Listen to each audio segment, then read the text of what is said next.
Hello. Hey everybody, this is Kelly. I told you I was going to do a quick edit to give you an idea of the steps in which I edit images. Although nothing's 100% ever in photography, this will go through the general approach that I take on every image I edit, well, at least when it comes to portraits. So as you can see right now, I'm in Lightroom. And so in Lightroom, I do very little editing. I look at the image. This is the raw image. There's no editing done, as you can see over here on this panel. Nothing's been changed. There's a set of images I did it in Arkansas with Kalina for a private workshop. So again, I do little editing in Lightroom. I leave my fine art editing or the editing in Photoshop. I will do certain things in here. First of all, I'll look at the color. I'll look at the basic structure of the image and see if the horizon is off or not or off, or if I need to modify it. And then I'll play with certain ones. One of them is the highlights. I like how Lightroom can take a highlight like the dress and bring in detail. So I'm going to bring down the highlights. Bam, there's my detail on my dress. As you can see, a big difference in that. Another thing I'll do is I'll bring up shadows if need be. In this case, not really a whole lot. I'll bring it up just a bit. That could help bring in details out here in the edges. And then again, the blacks the same way. If in this case I want to bring in blacks, I don't. So I'm going to leave it at, a 0. And then I will also change the white balance. In this case, I don't think I need to. I think a white balance is good. If I did, I'd probably grab this and put it on where I think is white and see it change it. It warmed up a little bit. I could leave it there. I'm fine with that. I'll leave it there. 6100 temperature right here. That's it. I don't have any lost details. If I wanted to look at it and see if I had any blue spots, I don't. Meaning my low frequencies, my low light areas aren't crushed. And then I could look at the highlights and see if there's any highlights lost. There isn't.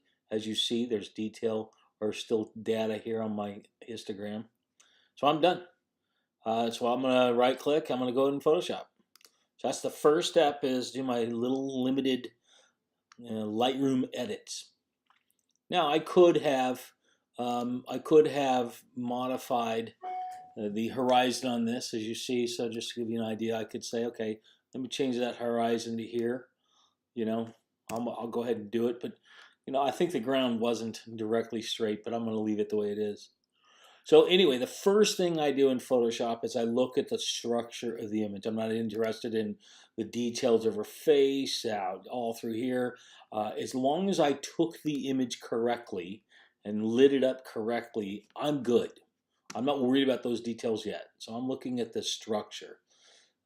I think the structure's fine. I may bring in her waist just a tad, just to show a little bit of a curve here instead of what looks like a little bit straighter.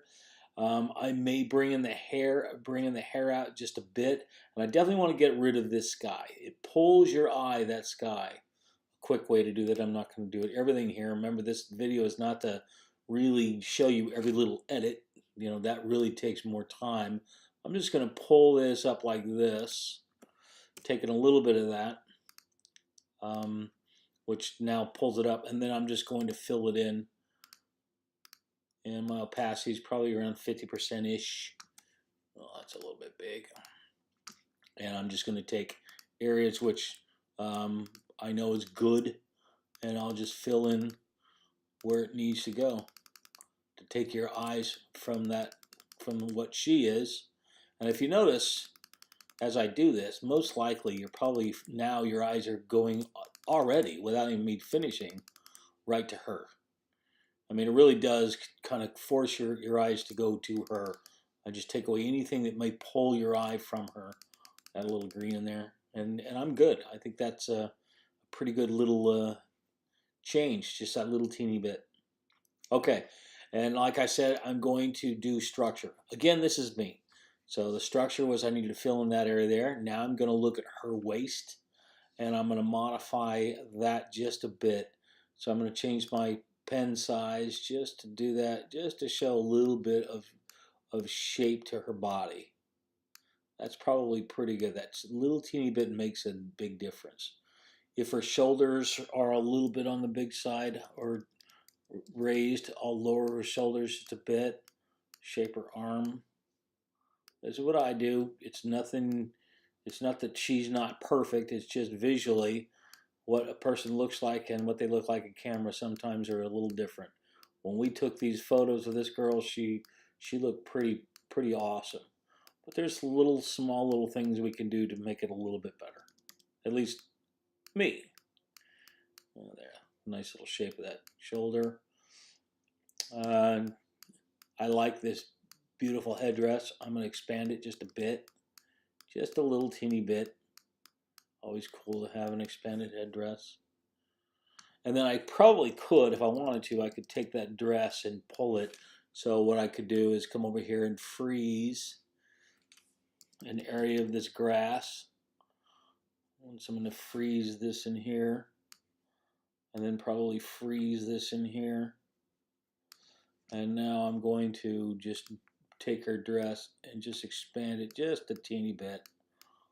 And remember, I'm going to be softening anyway, so it doesn't matter how you think it looks right now, because at the end she'll have a nice softened piece to it.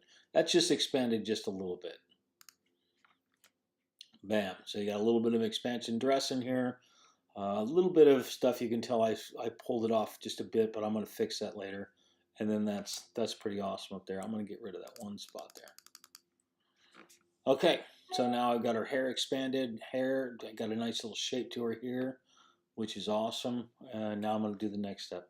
So the next step I'm going to do is do dodge and burn. Now I'm not going to show you details of dodge and burn in this video. I'm going to do it pretty quick, but you can be able to see what I'm talking about in dodge and burn. So I use a 3% brush and 100% opacity, very soft, and I dodge where the light is. So let me just go through that real quick. I'll fill in that little shadow area back there. Anybody ever heard of a mask? Those who have taken my workshop before, you know, I spend a lot of time showing you this process. It's important to learn how to correctly dodge and burn. I think it's one of the most important things you can do as a portrait artist, is assuming you want this kind of a feel image. So let me just get through this real quick. I'm not going to do it perfect. It's not going to be perfect. I know it's not going to be perfect, but it'll give you an idea of the steps in which I take when I edit an image. Bring in details up there in the forehead. I actually dodge and burn hair, if you can believe that. I do. I'll make that shine. See that shine show up there? Highlights in the neck where the light is.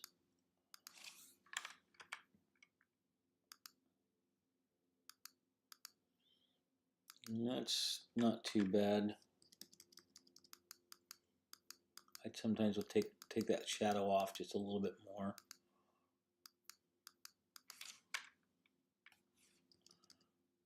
Hope I'm not boring you already.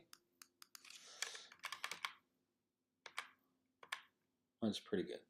So if she had a lot of skin showing, I'll actually do highlight it along the edges of her arms to bring in what appears to be like shininess of her skin. I'll do that to give that painterly look to it. In this case, there really isn't a whole lot here. It's just most of her face. That's fine. I very rarely use the burn tool. If I did, I would probably use it right here. Maybe if she had a little cheek there like that. Maybe along the edge of the nose to make it look straighter. And that's about it. Probably all I do. Okay, so that's done. Next thing I do is I do a skin softening. Now, a lot of people do not do this. A lot of people maybe not like it. It doesn't matter. Oops. Let me back that way off there. I'm using way too much. Oops. Skin softening. So, wow, that was way too much. So I use anywhere from between 8 and 15, maybe 20%, depending on the skin. But I'm going to do it quick here so you have an idea. So I'm going to take the edges of the light and dark. The edges of those light and dark. There's that cheekbone. Beautiful cheekbone on her. I'll show you how to get rid of those spots. I'm not going to do a perfect edit here, but you understand the steps. I think it was Christy says, hey, can you just give us an idea of the steps? Yep. Well, that's what I'm doing. So anyway, so I'm doing a little bit of soft burn, and I use the clone stamp for this.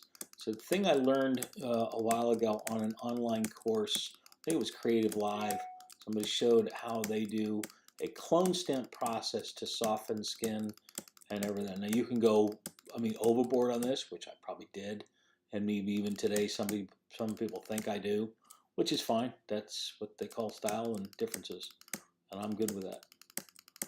I am good with that. But you can also, depending on the opacity of your brush and how much you do it, you can do it really soft where you're just softening up some of the details. You don't have to do this as much as I'm doing here. You know, it's up to you. I'm just getting rid of stuff right now just to get an idea of what this clone stamp will do. But you can start seeing the face come together as a much more smoother transitions between light and shadow, which is what basically you're doing. You can use a frequency separation process, you know, that does similar kind of thing, except it maintains some details through use of a high pass filter. I'm not doing that. But anyway, so if I zoom back out, you can see that face that fast. That was done. And if, by the way, oops, let me undo that. Oh, I didn't keep the mask. That's right. That's not what the intention is for anyway. All right, so the skin softening is done. Now I'm going to come in here and I'm now going to do the what they call the sharpen eyes. It's another little action. All sharpen eyes is 3 sets of layers in here. So you have the brightness, which brings up the brightness of the eye, a boost, which brings in the clarity of the eye, and boost is the color, and then the sharpen is the sharpening the eye. And you do it all 3 using this transparency mask. I'm 100%, and a hard brush. Yep, 100% hard brush. So I go zoom in here and I grab it in there, and you can see that what it did right there. Just change it right there. Then on the edges, you never use 100% because then the whiting of the eyes is too much. Bring a little bit of whiting on those eyes, just a little bit, and bam, now you have lighter eyes, which is pretty cool. Okay. So now we've got that done. I think that looks pretty awesome. Go back down here. There's a line there. I don't like that line. I'm going to change that up a little bit. Well, it's probably a telephone line or something. I don't know. But there was lines in there I wasn't a fan of. Everything else looks pretty good. Yep, the grass along her is pretty nice. Now let's go back to that where I did that change. I think it's a soft brush, hardened just a little bit.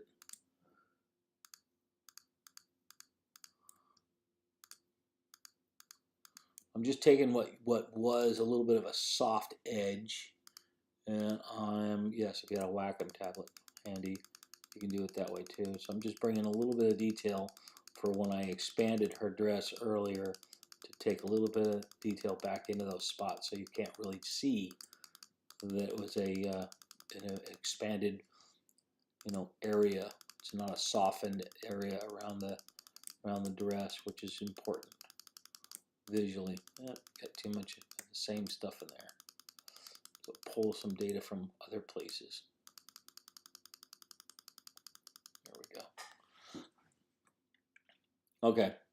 So got that. Okay, so I have the image kind of what I wanted to. Now there's things you could do. I could soften the background even more.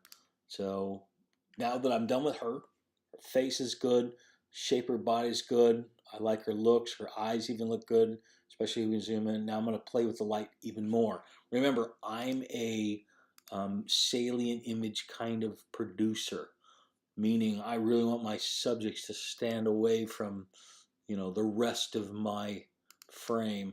So in this case, I'm going to use a Gaussian blur. There it is. Put a transparency mask here. It's white, so when I use a black brush, it'll actually take it away. I could invert it, but I'm not going to. So I'm going to use 100% and hard brush, and I'm just going to take it away here. And I'll show you. I know you're thinking, man, that's a big difference. Yes, it is, but I'll show you. I'm going to smooth it out on the edges. Pretty simple stuff. So again, this is just a process to separate her more from the background. Remember, that's always my intention. Separating the subject from the background. No matter what I'm doing, I'm separating subject from the background. Whether it's by use of color or I'm used by light, which is the #1 element. Light is the best way to separate your subject from the background. Or focus, in this case, I'm using a Gaussian blur to make the background a tad more out of focus compared to her. Now we know that in our eyes we're saying, okay, well, if she's in focus that well there, then that much of the ground has got to be in focus. You're absolutely right. So now I'm going to soften my brush, and I'm going to probably go to 80% and bring in some focus along where she is. There's my depth of field, and then I'm going to go down to about, I don't know, probably 30% and get just those edges just to make sure that her and that background along those edges are nice and smooth. And so if you actually look, you can see where it's smooth and it's not. I'm now going to go to 100%, and I'm going to fill in the rest of where she was supposed to be. It's not a hard brush. Let me harden that brush a little bit.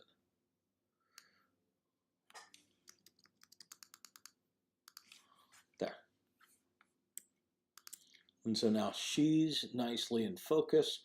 The background's a little more. You can see the before and after. You see that little difference, which I think is pretty cool. Bam. Now we're going to use Nick. I could use other things, like for instance, if I use in fact, I'll use this tool here. There's a soft vignette, and all it is this shape with that color. It's a radial shape that I'm putting on here, which is what this is. And I'm going to take it off where I don't want it. So I've got that black 100%. I'm going to take it off her face, that little hair piece, follow along her dress. That's probably pretty good. It's already light down at the bottom. And then I am going to increase this thing. And watch how she just jumps up even more. So you see, all I'm trying to do is cause her to be the #1 element in this image. Take it off that thing a little bit more.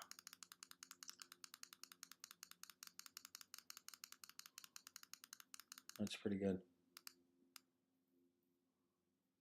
And maybe a little bit more on the grass. Because if the light was down here, oops, that's a little bit much. Yeah, probably 40%. Just a little bit down the grass. Before, after. So find a happy medium. Somewhere in there. Now I'm done with that. I could do some other really cool things. For instance, I may say, hey, let's add a little bit of a texture to it. So I grab this texture from my library. By the way, this is called libraries in Photoshop. You can have a whole bunch of your own stuff in your own library and always have access to it. Always. Some of you know and some of you don't. But that's a pretty simple thing. I could add a soft light to it. Reduce the opacity. I could even filter that just a little bit by adding a Gaussian blur to it. Bam, giving it a clipping mask so it only applies to the texture itself. So you can see before and after. Still a nice soft texture, has a warmth to it.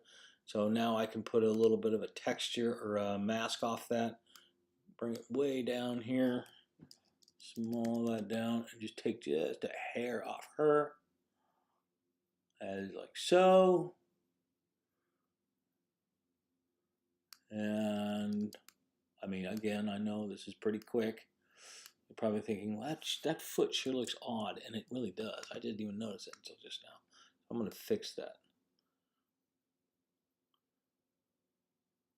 probably go a little bit fast here, but I think you're getting the idea on the steps in which I approach for editing. So it appears that when I moved her dress, I didn't freeze her foot or her leg. So I gotta reduce the size of that leg. That was my mistake. I should have noticed that, but I didn't. Much more realistic. That foot. Huh, wonder how I did that. I'm not a big fan of the way that foot looks anyway, technically. I'd probably change that up a little bit. Alright. Okay, so you got a little bit of texture there, kind of a cool look. Last thing, I'm going to do a little bit more of a focus set of light. And I may even play with a little bit of color on it. So I'm using a, matter of fact, I'm going to put a little glow on it. I love the Nik software. Right there, warm it up even more. And take the shadows down just a hair. Before, after, that may be a little bit much, maybe somewhere in there. Okay.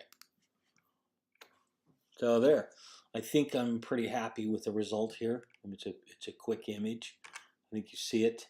So I'll just save it. I could change the color. I could do all kinds of color casting to it. Again, Nik does it. Alien Skin has some pretty cool options, but I think she looks good in a little bit of a this kind of a look, a little bit of a yellowish look.